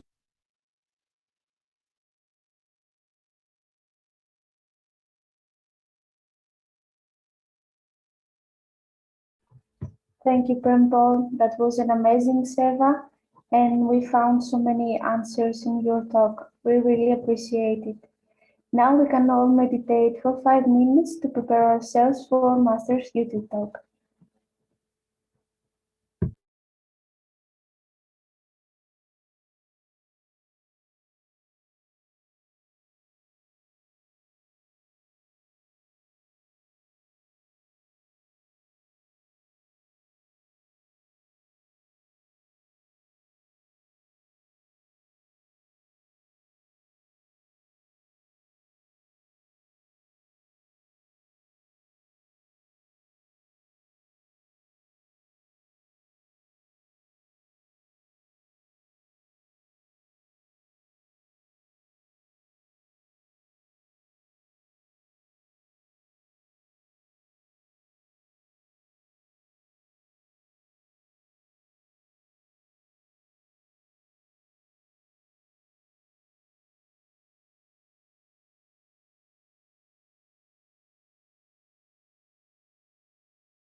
In meditation and everything else in life, the most important thing is grace of God, grace of Master. Without grace, nothing happens. Without grace, you won't be a seeker. Without grace, nothing happens in our life. And we discover only toward the end that it was all grace that gave us whatever we did. We thought we are doing it. It was all grace. Therefore, grace of God, but we can't see God. So, God's grace is flowing all the time. God's grace falls on us like rain. See, rain, when you are standing in the rain, you get all wet. But if you have a cup and put it upside down, it is never filled up, no matter how much rain it is there. If you twist the cup this way slightly, few drops can go in. If you put the cup like this, it fills up very quickly. The cup is a reference to our attention. If the attention is toward the world, no matter how much grace is flowing, your cup remains empty. When you turn the cup upwards, which really means inwards and upwards inside you, the grace flows and gets filled up. Again, it's the same thing, how much attention you can put upon the direction from which the rain comes. The rain does not come from the 9 doors outside. Rain is flowing, the grace is flowing inside and is caught from the 10th door inside. So that is why, if you want to get full advantage of the grace of God, or the grace of Master, or grace of somebody, it has to be done from within, and put your attention in the right direction, fill you up with grace. Later on, you will find out that all that you got was because of grace, though you mistakenly thought you had to work very hard for it. But that's how the scheme works in order to keep the mind busy. The mind likes to make efforts, the mind likes to see what I have done. The mind has a face called ego, and the ego must get satisfied. I did all this, therefore I got it.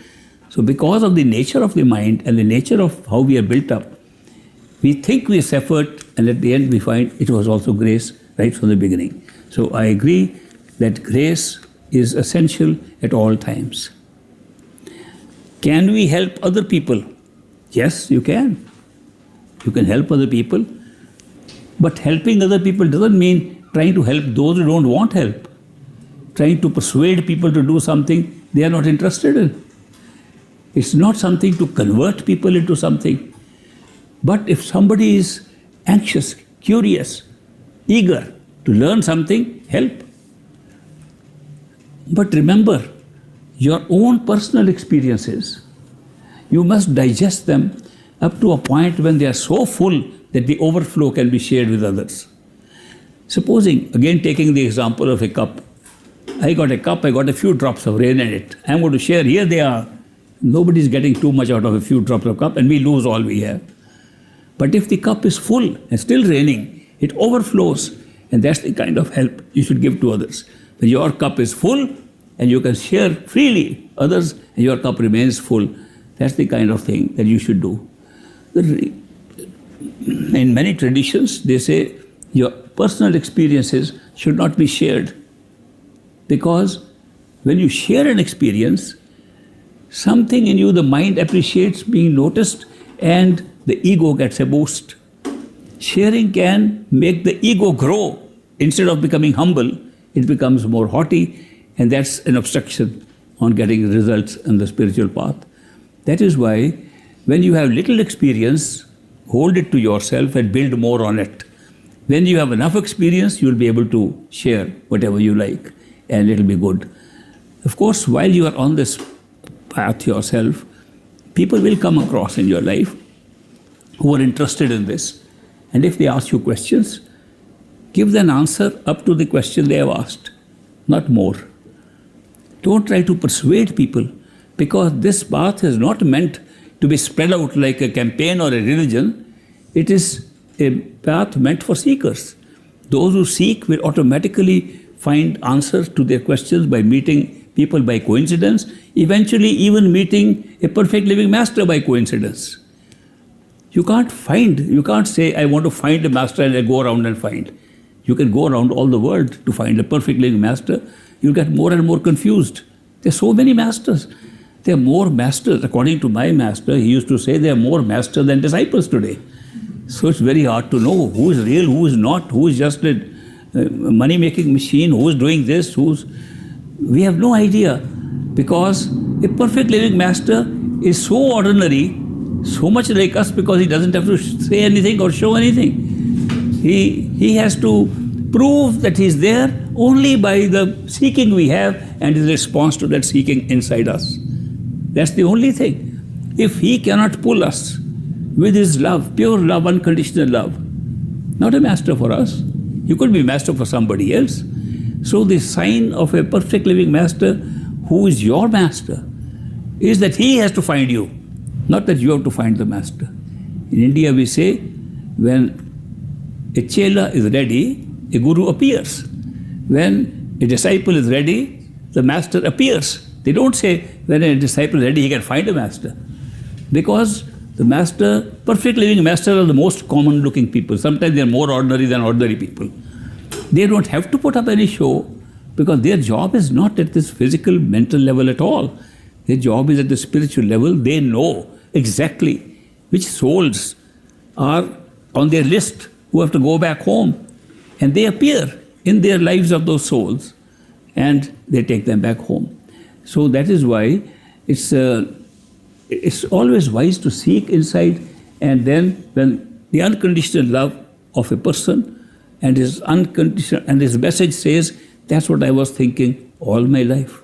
That's what I was looking for. When that happens, that's the master. Otherwise, it's not something. You can also help people by giving their questions. If they're ready, they'll ask you more questions. If they're ready, they'll try to find more. Let the readiness of a disciple determine what to do next. Not that you say, I want to help everybody, I am very keen, therefore I am going about telling people. Not necessary on this path. On some other thing that you want to spread a message of a campaign or something, you can do it. But on true spiritual path, to go beyond the mind to a true home, not necessary. I did say that I wasted many years by not meditating in the right way. I didn't understand it. But the questioner is correct. I did not waste. I thought I wasted. I did not waste. And I tell you a little story, true story, of an engineer from Burma. It used to be called Burma, now they call Myanmar, that country, in Rangoon, the capital. He was a civil engineer, did roads and buildings and roads, something like that. But he was a very keen seeker. And he wanted to find a perfect master. And he heard that a perfect master is in India, in a town called Madras, or now called Chennai. And he teaches you the same way like Ashtabakar taught King Janak. That's an old story. I can briefly tell you the story. There was a king in India called King Janak, and he was a very keen seeker. Ultimately, he became a mystic himself, the king. And he asked his ministers and his advisors, I want to get true knowledge. Where can I find true knowledge? And the advisor said, King Janak, you are living in a great country. It is full of mystics and saints and yogis. You just call them to a feast. Call a yag. That means a holy feast. And they will all come. Prepare some good rice pudding. They love that. And prepare some good food. They'll all assemble here. So the king organized a big party and called all the people around who were spiritual yogis, swamis, and he entertained them with a lot of food in his palace. He disguised himself incognito like a common man and moved among them to be able to learn if they have true knowledge. He was very shocked and surprised that they were very learned people, but they didn't have any real knowledge because all the things they were doing were repeating words they had read from the books. They repeated books as if they have learnt everything by heart. But these were only words being exchanged. There was no real knowledge because some of them were fighting with each other over the interpretation of what a word means in a particular scripture. He said, these people are so egoistic, they are all trying to prove their own point. They may be very learned, but they don't have true knowledge. So he became very disappointed and came back to the palace. And he told his advisors and ministers, I am sorry, I could not get true knowledge from any of these learned pundits, these learned people. They fight with each other. They haven't controlled their anger. What else will they control? So the king got disappointed. They said, the advisor said, King, you had a very small function. You should have a 7-day feast. And we should call all these holy people from all over the country. So king said, okay, let's try that. So by beat of drum, the entire country was informed. Any holy people who want to come and give true knowledge to the king, please appear in the palace. Now many more people came. Tents were organized for them to stay, and canopies were set up so they could discuss things. And again, for 7 days, the king disguised himself and became incognito, like a traveler, like a tourist, and traveled from tent to understand. He just saw the same thing repeated sevenfold. Sevenfold, the same people, same trying to argue with each other. They're trying to prove they know more than the other person. And all learned people who use great words, description of words of all kinds. No real knowledge. They didn't seem to be calm enough even to have real knowledge. King was totally disappointed. And he said, I thought there's some true knowledge in this country, but I find they're all learned people in their scriptures. They learn by heart, and they don't give any knowledge. Then the advisor said, there is one mistake. He's a perfect living master. He doesn't come to these functions and lives by the bank of the river. If you want that kind of knowledge, which you are talking of now, go to him. His name is Ashtabakar. Ashta means 8. Ashtabakar means 8 humps. He had a little deformed body, that mystic, but his eyes were very beautiful, but otherwise the body was not in very good shape. That's why this name was given. The king went to Ashtabakar's hut, and Ashtabakar got up. King, what brings you to my hut?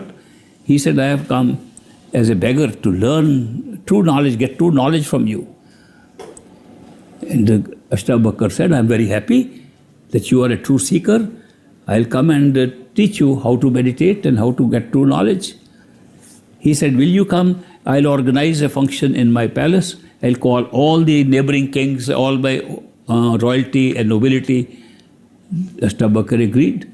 So appointed day, the auditorium in the palace was full of people, all nobility, princesses of different regions, all came there. And Ashtabakar came along with 7 or 8 of his followers, disciples. And as they entered the hall, they took off their shoes, which was customary to attend these functions. You take off your shoes. They took off the shoes and they walked in. The king had placed 2 chairs on the podium there, on the stage there, one for himself, one for the master. So master goes and sits there. When he's walking and the people see how crooked this man's body is, and they say, is this what the king calls getting knowledge from this hunchback guy? Look at him. He couldn't take care of his own body. How is he going to teach? So there was murmur going on about his body. So when he sat on the stage, he said, King, what is the price of leather today? And the king said, leather? I don't understand, master. We called you to give us true knowledge. How has leather to do with it? He says, are these not all leather merchants sitting here? He said, no, these are nobility, royalty. They all come here to listen to you.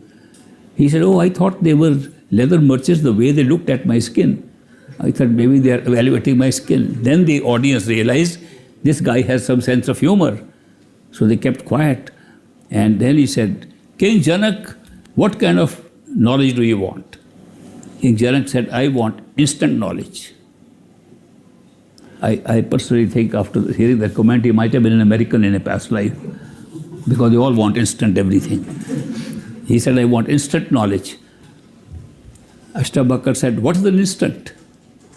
He said, instant is such a short time, like when I go riding, I put my foot in the stirrup of the horse and jump on the saddle. That's an instant. He said, okay, but then you have to pay the price for that. He says, I'm willing to pay any price. All my treasury, all my wealth is open to you if you can give me instant knowledge.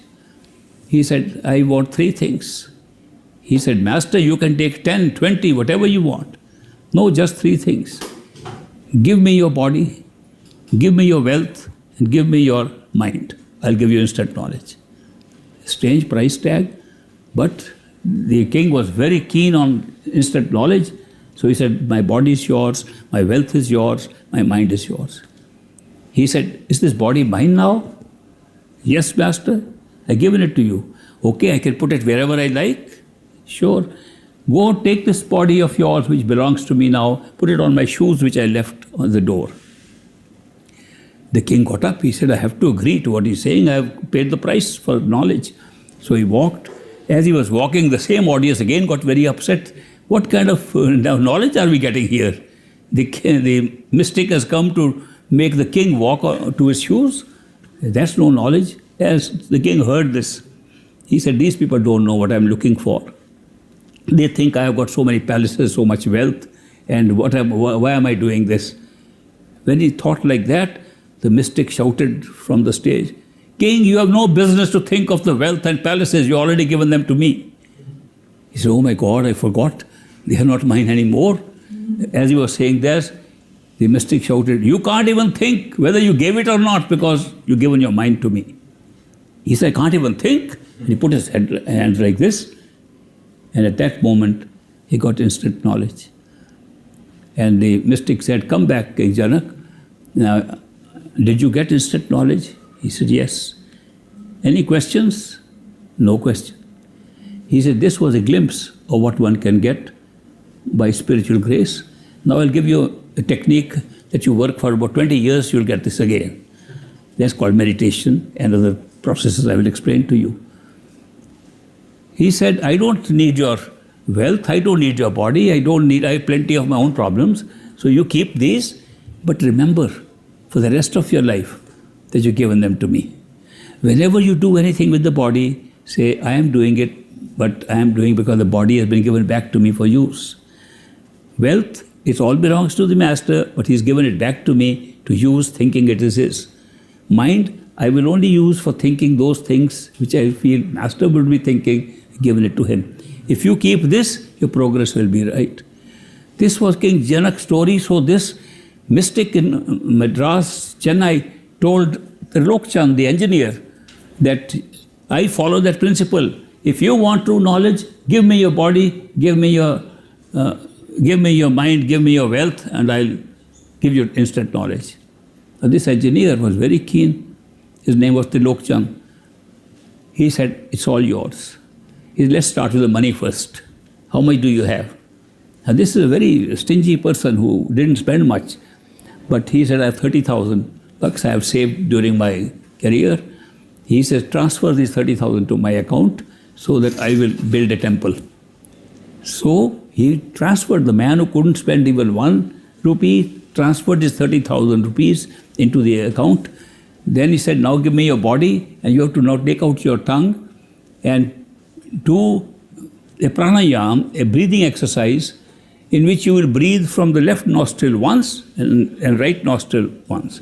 And you can't use your fingers to do like this, because that will draw your attention to the fingers. It has to be done internally, because truth is internal. So tongue must do it from inside. And the tongue, therefore, must be cut off from its tendons. So the Swami took his tongue out. It came out like a snake. He said, I have done that. So I have to cut these tendons, not surgically, but it's a sacrifice. So I'll sandpaper it with a particular nettle plant, which is very, very stingy. This man suffered that. For 30 days, he suffered that torture and got the tongue separated, then he could breathe from inside and do that kind of meditation. Then he said, your mind is mine, now do this meditation and you will see light. So he saw some flashes of red light, blue light, some other kinds of lights inside, but he never got knowledge. He said, Master, this is not what I expected. He said, that's all I can give. You want more? Then you have to find another master. I've given you what I have. Eventually this man came to great master, whose picture is here, my master. And he was initiated by him, and he made rapid progress because of what he had done. And one day he was sitting in a small group, I was there, and he said, Master, had I known that you are the real one, I would not have given those 30,000 bucks to that Swami. And great master laughed and he said, Trilokchand, you don't know. The day you came to me, I transferred those 30,000 to my account. Don't forget, nothing goes waste on this spiritual path. Whatever work you have done in whatever category, whichever master, whichever way, whichever temple, it counts and as stepping stones to your finding the true master who will find you. Take all that into account. So there is no waste in this. We'll break for today with this story, and I'll see you again tomorrow.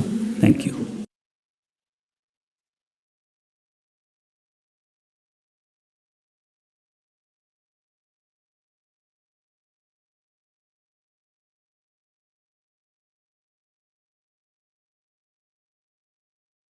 Those who are initiated will use their mantra given by the masters.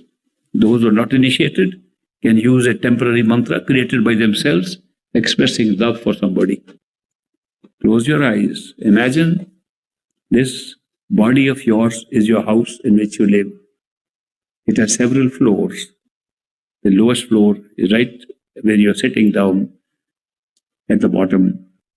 Then as the floors rise, you are on the 6th floor behind the eyes. And that's the place where you will always meditate. That is your meditation chamber. So go and imagine you are sitting in the middle of this meditation chamber. And you can examine that the house, this body-like house around you on the 6th floor, that you are sitting on top of your throat, you're sitting on top of your body, and the ears are around you, and the eyes are in front of you, your hair is on top of you, and you are sitting relaxed, totally relaxed, no tension. The body has nothing to do with it. There's no pressure on the body or the head or the eyes. You are using your imagination to sit behind the eyes in the center of the head. And whatever comes in front, look at it, but don't follow it. If any sounds come, listen to the sounds attentively, but don't move towards them. If a sound comes from the top, listen while you're sitting relaxed in the center. Sound comes from the right, listen from the center. Sound comes from the left, stay in the center and listen to it. If two sounds come, pick up the one coming from the right or above and drop the other. And if a sound seems to be around you, pick up that and listen to it attentively. Put all your attention on the sound when the sound comes. Meanwhile, keep on repeating the words. If the sound disappears, go back to repetition. And when the sound comes, drop the repetition, listen to the sound.